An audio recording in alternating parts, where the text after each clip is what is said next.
buying cuts of beef, the flesh should be moist. The colour should be pink, or red or dark red if it's been aged for longer. Look for meat that has been well cut and neatly trimmed. Fillet of beef is one of the most expensive and tender cuts.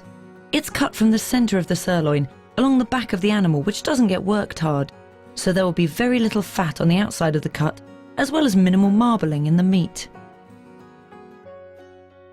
It's a premium cut that's ideal for thick steaks, chopped raw to make steak tartare, or wrapped in pastry as beef Wellington.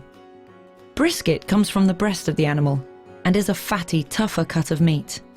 It is usually sold boned and rolled, though it's sometimes available with the bone in. Look for a layer of pale, creamy fat on the outside and marbling throughout. This cut requires slow cooking at lower temperatures in order to become meltingly tender. It's also the joint to use for making salt beef. Topside comes from the upper rump and is a very lean cut with little to no fat marbled through the meat, so it's usually sold with a layer of fat tied around it.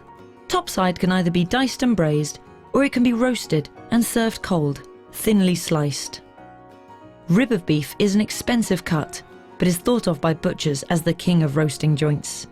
It can be prepared on the bone or can come boned and rolled, but choosing joints with the bones in will give a better flavour.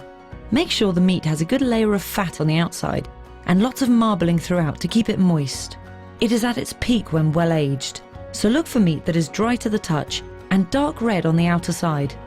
Roast for 10 minutes per 500 grams for rare meat, 15 minutes per 500 grams for medium rare meat, or 20 minutes per 500 grams for well done meat. Then roast for an extra 10 minutes.